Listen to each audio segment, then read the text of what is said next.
I can tell you the only deal I have with them is that they are passionate for a better Nigeria. That's the only deal. Everybody wants Nigeria to survive now. Everybody, because at the end of the day, if it collapses, anarchy consumes everybody. You wouldn't see about party. If they throw a bomb now here, you wouldn't know who is governor, who is the gate man. So it is better we save Nigeria, because if it happens, nobody knows who will be affected.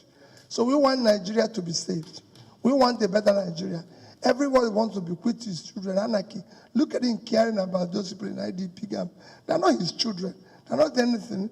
He can just walk away and say they're not his business. But he's caring about them, and that is what we want. We want a Nigeria that will show the same patriotism by caring about people and everything. Look at the flooding that has happened all over Nigeria. As far as I'm concerned, the government of Nigeria have not responded adequately. They have not shown compassion. A leadership comes with compassion, comes with listening, comes with understanding. Even those people in IDP, how many people from federal government have come to visit them? That is what you do. That's what shows that you're committed to Nigeria. Benue, for example, I keep saying it is a huge state. This is a 34,000 square kilometers of land of a state with 4 million people. What you can do with Benue will shock you if I have the opportunity. It will shock you. These are states that we could have. After 4 years, the people will say, thank God they met this man.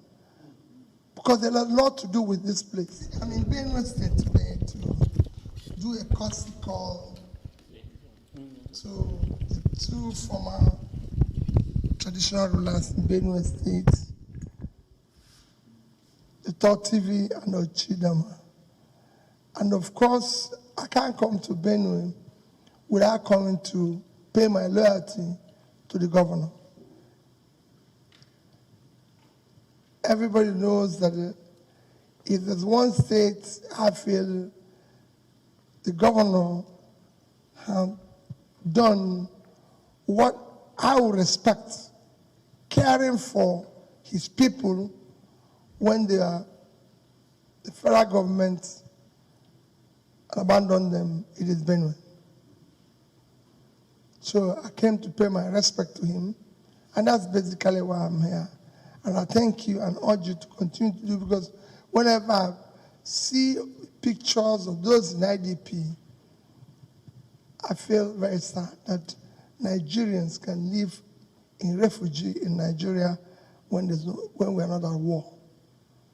These are some of the things I want to solve. These are one of the things we want to take care of.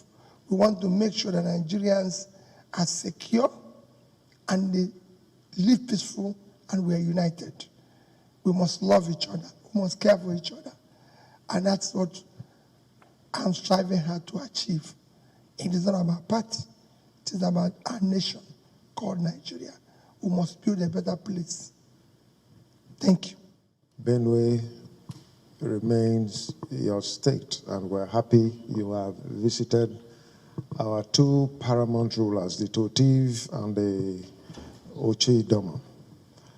It's not easy. I think this is the first time a presidential candidate is visiting our 2 paramount rulers and taking time to pay homage to me as the governor of Benue State. We appreciate and commend you for this gesture.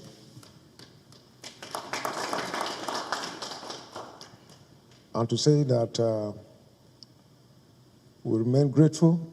Our prayers are with you. As I always say, it is God that crowns. John 3:27, I say again, a man can receive nothing except is given to him from above. But if it were given to human beings to judge, I think if Nigeria needs to make a choice, you are one of the finest candidates that we have in this country. terms of education, in terms of character, in terms of performance, in terms of reaching out, in terms of accommodation, in terms of being a pan-Nigerian, in terms of industrialization and passion to ensure that our country is liberated from where we are, out of insecurity to security, and out of economic woes to economic vibrancy, and out of lack of adequate social life. You have the capacity to make things work. Let me say this again. Where we are in our country, Nigeria, today, we should not be looking at party. We should not be looking at where someone comes from. But we should be looking at the capacity of a personality that will be able to deliver us from the mess we are in Nigeria today. And Peter Obi, from your antecedent, you have the capacity. If I were God, I would have said everything, but I'm not God. So it's difficult for me to say it. But I admire your courage, your capacity, and your commitment to the well-being of our people. All that I can say, the God that sees the heart, let him bless you.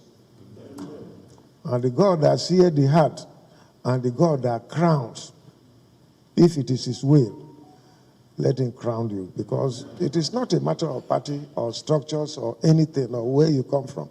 If God decides that it is you, nobody can stop you. I am a living example. 2015, how I became governor. 2019, how I became governor is visible in this country and in our state. And so if God wants you, you'll be there. Continue with your peaceful campaign. But I want to reach out. I want you to reach out to your colleagues who are also aspiring and solicit their support to be their servant. If you're elected, you work with them. We need everybody to work together and ensure that we get ourselves out. Then we can sit down and restructure our country to ensure that we match with other developing countries as they are. So it is not about Peter Obi, it is not about Atiku, it is not about Tinubu, it's not about Kwankwaso, it's not about the other people, but it's about Nigeria. For me, I'm thinking Nigeria. What can we do? So there is nothing wrong in all of you, the front runners of this campaign for 2023, for the presidency, to come together and sit and say, look, this man should step down, this one should step down, let one person go, because it is only one seat that is there.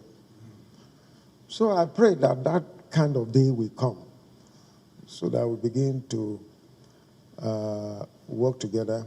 I said it before, if I were not in PDP, Peter Obi would have been my candidate, and I would have been there with him.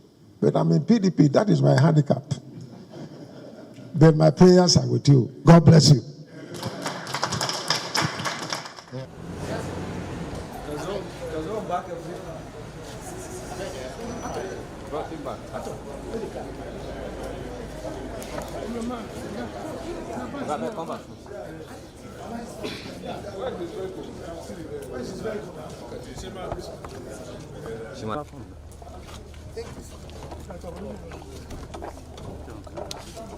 Cameraman, you know if you want to make